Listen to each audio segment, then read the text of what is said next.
Astabrata. Wahyu Astabrata kali ini mengetengahkan episode ketiga dengan judul Pangeran Puger Balelo.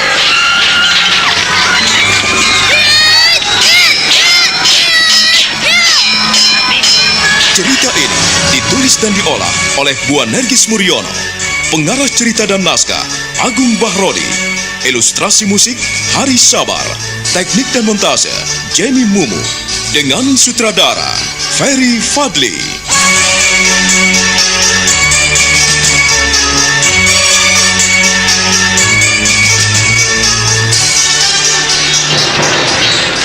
Peperangan terus berlanjut. Bala tentara Demak Bintoro sangat marah dan membumi hanguskan desa Ngaseman karena mereka tak mau menurut perintah. Banyak laki-laki yang melarikan diri. Perempuan dan anak-anak menjadi korban keganasan senjata tajam. Kitai tak mampu berbuat apa-apa ketika melihat rumah penduduk sudah rata dengan tanah. Dia melompat mengejar Nandoko dan Guntur yang membopong Aji Sukmo. Biadab, keterlaluan, prajurit-prajurit gila.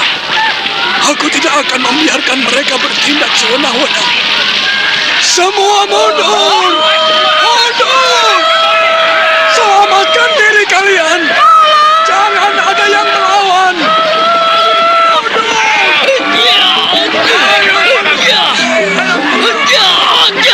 Tidak, Ki. Kami tidak akan mundur. Lebih baik mati daripada diperlakukan sewenang-wenang oleh mereka, Ki. Siapa sebetulnya penyulut kerusuhan ini? Pemuda-pemuda sini sudah rusak, Ki. Sudah hancur. Mereka meninggalkan kami dan ikut Guntur.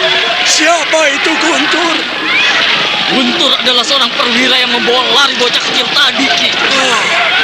Apakah bocah kecil itu anakmu, Sumangkra? Tidak, Ki. Tidak. Kedua anakku telah mati. Istriku juga terbakar hangus di bawah reruntuhan rumah kami. Oh, mereka kejam. Mereka kejam dan biadab. Kau tahu kemana dua prajurit tadi membawa lari bocah kecil itu? Ke sana, Ki. Mereka menuju ke pegunungan Kedeng. Ya, aku yakin mereka mempunyai sarang di sana. Kami tidak tahu apa maunya. Para pemuda dilatih berperang dan dipersenjatai. Karena sebagian besar penduduk Ngaseman menolak, maka mereka marah dan membakar rumah-rumah penduduk. Apakah kau mau ikut aku menunjukkan jalan kemana mereka pergi? Oh, ayolah, Ki. Aku akan ikut denganmu mencari cucunguk-cucunguk itu. Untuk apa aku hidup? Aku tidak punya siapa-siapa lagi. Aku akan mengorbankan jiwa ragaku untuk menebus kematian anak-anak dan istriku. Kitayu mengikuti langkah Sumangkrah yang cepat sekali memasuki semak belukar di pegunungan Kendeng. Mereka mencari Guntur dan Nandoko yang membawa lari Aji Sukmo setelah melawan mereka dengan sengit. Guntur dan Nandoko sudah sampai di depan sebuah mulut goa. Kesanalah mereka membawa Aji Sukmo yang masih belum siuman dari pingsannya. Bocah itu tak mampu berbuat apa-apa karena seluruh nadinya terkena pukulan tenaga dalam hingga menghentikan jalannya darah dalam tubuhnya.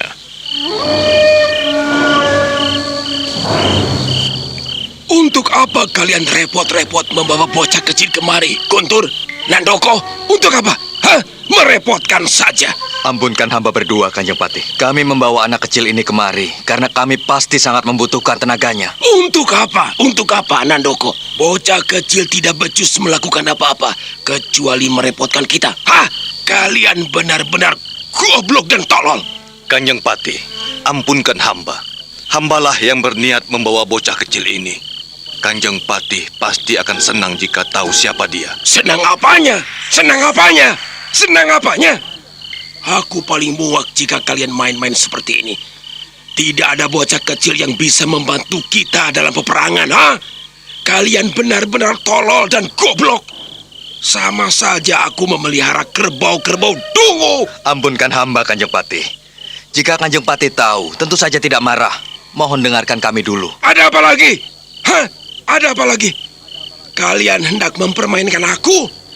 Kalau kalian bermaksud main-main, kepala kalian akan menjadi taruhannya. Kalian tahu, ha? Hamba Kanjeng Patih. Jika kami tidak hadapi berdua, pasti Kakang Guntur sudah ambruk melawan bocah kecil ini.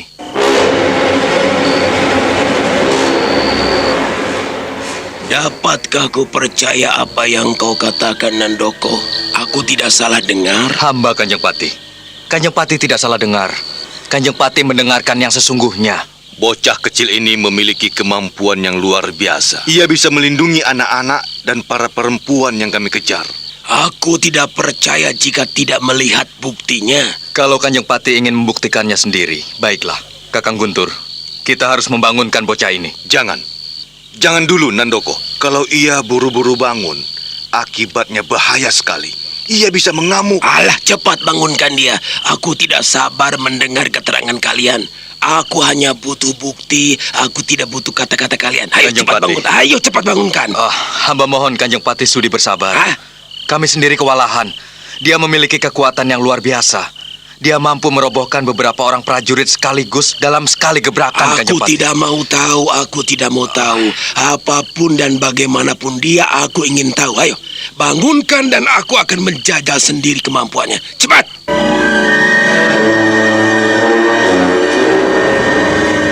Nandoko dan Guntur membaringkan tubuh Aji Sukmo di lantai goa. Tubuh Aji Sukmo lemas sekali karena penuh dengan totokan. Dengan cekatan, Guntur membebaskan totokan-totokan darah di sekujur tubuh Aji Sukmo. Dalam waktu singkat, wajah Sukmo yang semula pucat kini berubah memerah. Jemari tangan anak itu mulai bergerak-gerak sekalipun masih lemas.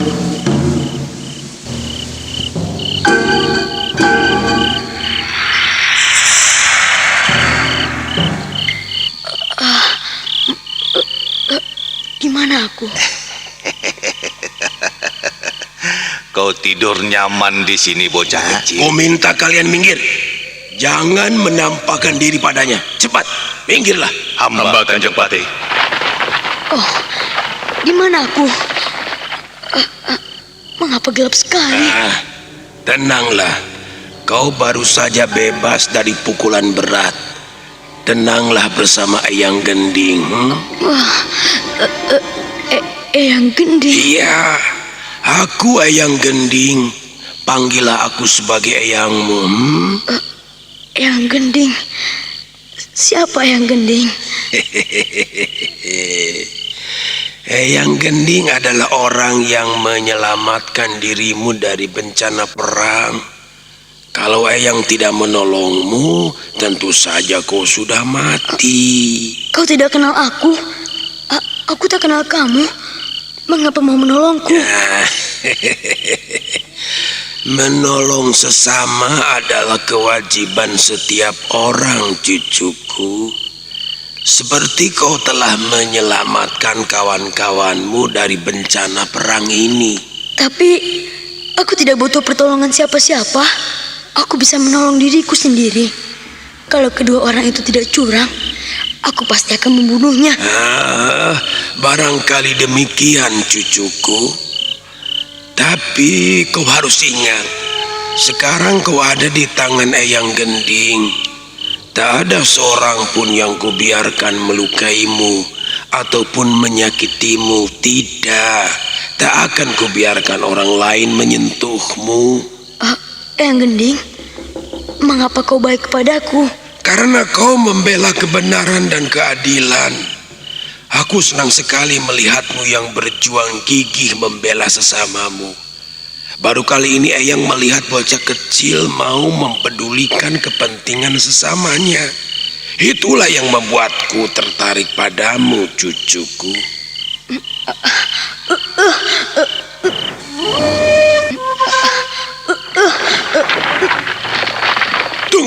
Tunggu dulu, sabar dulu. Tubuhmu masih lemas, cucuku. Tenanglah. Di sini hanya ada aku dan kamu.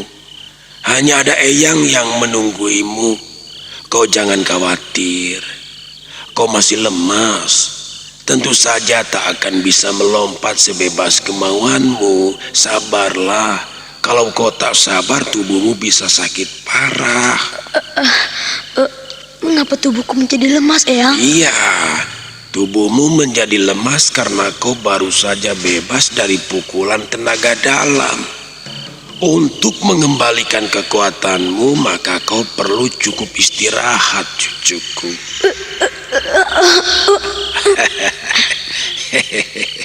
Bocah berani, siapakah namamu? Siapakah orang tuamu dan kau mau kemana hingga terlibat dalam peperangan? Namaku Sukmo. Sukmo. Kakek menambah namaku menjadi Aji Sukmo. Oh, nama yang bagus itu. Sukmo adalah nyawa. Lalu ditambah dengan Aji.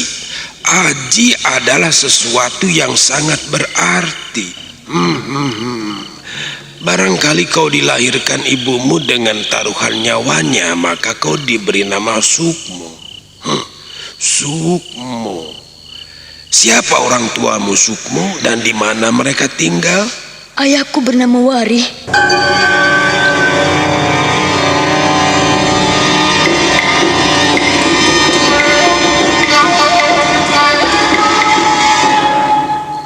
Wari. Mengapa yang terkejut? Tidak. Ayang tidak terkejut, Sukmo. Ayang hanya kaget mendengar nama ayahmu yang penuh arti. Kau harus tahu, Wari artinya adalah air. Orang yang bisa seperti air, ia bisa menyesuaikan diri dimanapun ia berada. Barangkali orang tuamu, ayahmu itu orang yang pintar dan ia pandai menyesuaikan diri. Kalau anaknya cerdik sepertimu, bagaimana dengan orang tuanya? Wah, aku yakin orang tuamu adalah orang yang sangat pintar, Wari ya, Wari. Itu nama ayahku. Ia memang pintar. Iya. Ayahku seorang dalang. Ia juga sebagai juru taman. Ia kini tinggal di Mataram.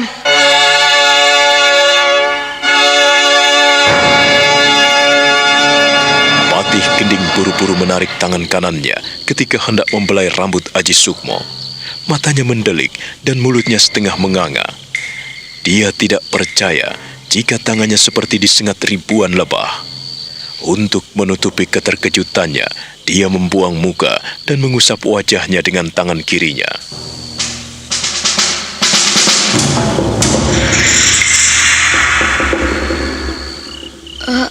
Ada apa, Eyang? Oh tidak ada apa-apa. Mengapa Eyang memandangku seperti itu? Eyang hanya tak yakin jika kau ternyata mengagumkan Eyang. Kau benar-benar membuat hati Eyang terketuk. Kau mau ikut Eyang? Ikut kemana, Eyang? Kau boleh ikut Eyang Gending ke Demak Bintor. Untuk apa, Eyang? Aku ingin pergi ke Mataram. Ke Mataram atau Demak tak ada bedanya, cucuku. Demak juga sebuah kota besar yang sangat ramai. Kau bisa melakukan apa saja yang kau inginkan. Tidak. Aku tak ingin ke Demak, tapi aku ingin ke Mataram. Tidak mesti sekarang, bukan? Demak lebih dekat dibandingkan dengan Mataram. Jika kau hendak ke Mataram, masih menempuh perjalanan yang cukup lama. Setidak-tidaknya memakan waktu berhari-hari jika kau berjalan kaki. Aku senang berjalan kaki, keluar masuk hutan. Tidak. Eyang tidak akan membiarkanmu pergi seorang diri, Sukmo.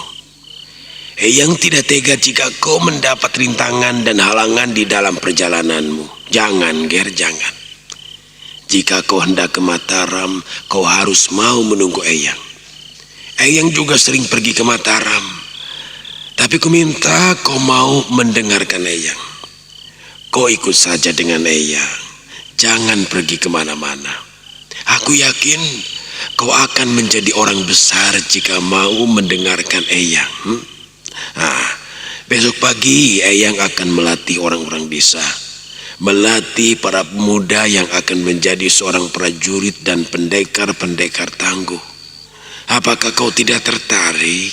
Menjadi pendekar? Benar. Orang-orang muda yang mau mengikuti petunjuk Eyang tentu saja akan menjadi pendekar-pendekar pilih tanding. Demikian juga denganmu.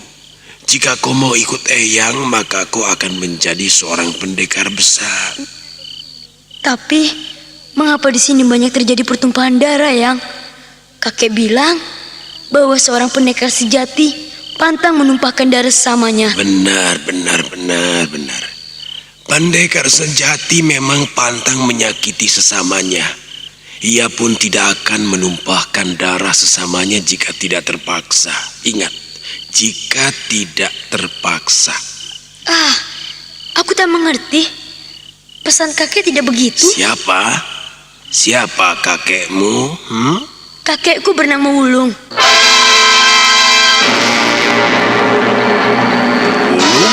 Ya, Eyang. Menurut ayah, Wulung artinya adalah Raja Wali kecil yang suka berpetualang di angkasa. Ia memiliki bulu-bulu yang indah. Ia adalah binatang yang mengagumkan. Aku pernah mengetapelnya, tapi dengan lincah ia bisa menghindari batu-batu kecilku yang kuambil dari dasar sungai yang paling dalam. Aku benar-benar menemukan wiji pinili. Aku menemukan bibit unggul yang bisa kuandalkan sebagai seorang pendekar besar. Ya, jika ku sentuh rambutnya saja bagaikan disengat ribuan lebah. Bagaimana jika ia menggunakan seluruh kemampuan ilmu gaibnya? Sungguh anak ajaib. Ya, aku harus membimbingnya. Aku harus memilikinya agar menjadi kekuatan Demak Bintoro yang kelak bisa meruntuhkan Mataram. Mengapa Eyang Gending diam saja? Tidak apa-apa cucuku. Eyang hanya berpikir bagaimana memberikan yang terbaik untukmu. Kau memang pantas jika mau hidup bersama-sama Eyang. Besok pagi kau akan tahu bagaimana Eyang akan turun langsung melatih para pemuda menjadi pendekar-pendekar ulu.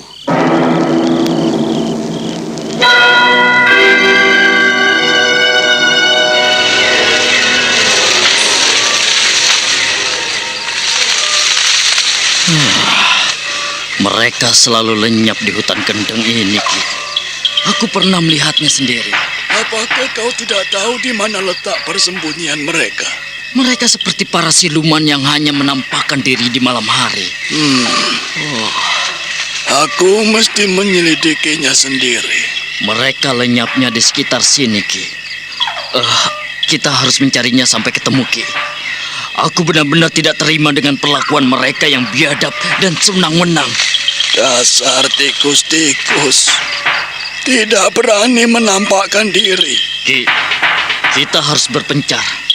Aku akan ke barat dan kau bisa ke sana. Jangan. Ini daerah yang berbahaya. Kita tidak boleh berpisah. Kita jangan kerusa-kerusu. Kalau kita tidak berpencar, kita tidak akan menemukan tikus-tikus itu, Ki. Kita harus menghadapinya.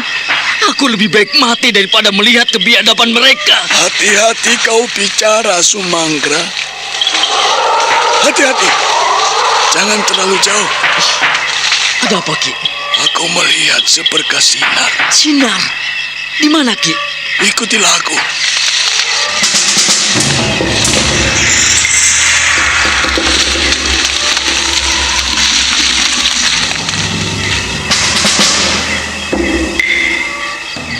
Kembali Kitayu dan Sumanggrah melangkah menyipakkan semak belukar di hutan pegunungan Kendeng.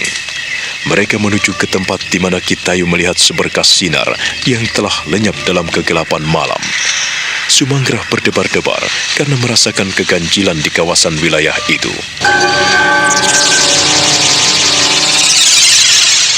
Mengapa yang mematikan lampu minyak itu? Pelita minyak kecil seperti ini hanya bisa mengundang malapetaka, Sukmo. Mengapa begitu, Eyang? Banyak binatang buas yang suka pelita minyak. Demikian juga dengan para penjahat. Ia suka menggunakan pelita minyak sebagai petunjuk kemana ia akan melangkah. Kita bisa diketahui oleh orang lain. Kalau begitu, Eyang bersembunyi di sini. Oh, tidak. Eyang tidak bersembunyi. Eyang hanya berlindung dari segala kemungkinan, cucuku. Kita harus nantiasa waspada dan hati-hati jika diam dalam kesunyian hutan belantara seperti ini. Berarti Eyang takut. Takut pada siapa, cucuku? Eyang takut pada penjahat dan binatang buas. Eyang bukannya takut, tetapi Eyang ingin menyelamatkan dirimu, cucuku. Eyang sudah tua, paling sebentar lagi mati. Lain halnya dengan dirimu, masih muda dan bisa melakukan banyak hal. Masa depan Eyang ada di tanganmu, cucuku. Aku tidak takut pada serigala atau binatang buas lainnya. Apalagi para penjahat. Aku justru senang jika menghadapi tantangan. Aku pernah membunuh macan dan serigala. Tapi kau di sini tak boleh diganggu oleh apapun dan siapapun, Sukmo. Kau harus tetap tenang dan tidak boleh dilukai oleh siapapun.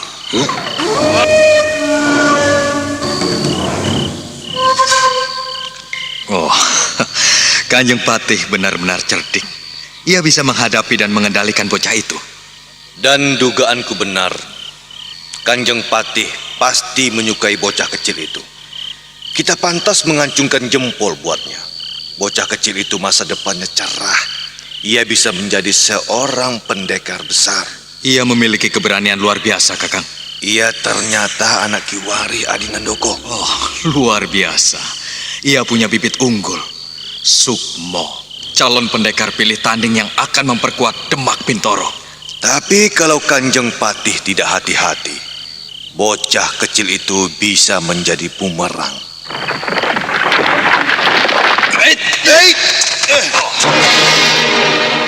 Keparat, siapa kau?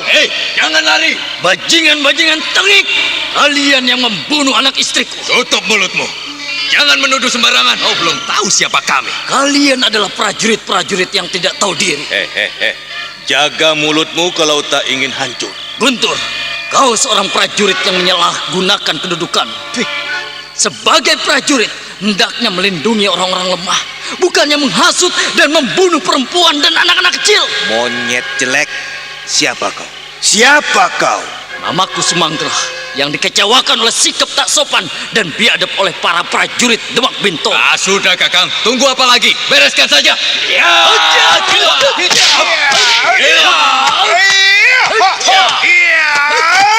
Mampuslah kau jahanam! Kaulah yang akan mampus di tanganku. Hentikan! Hentikan!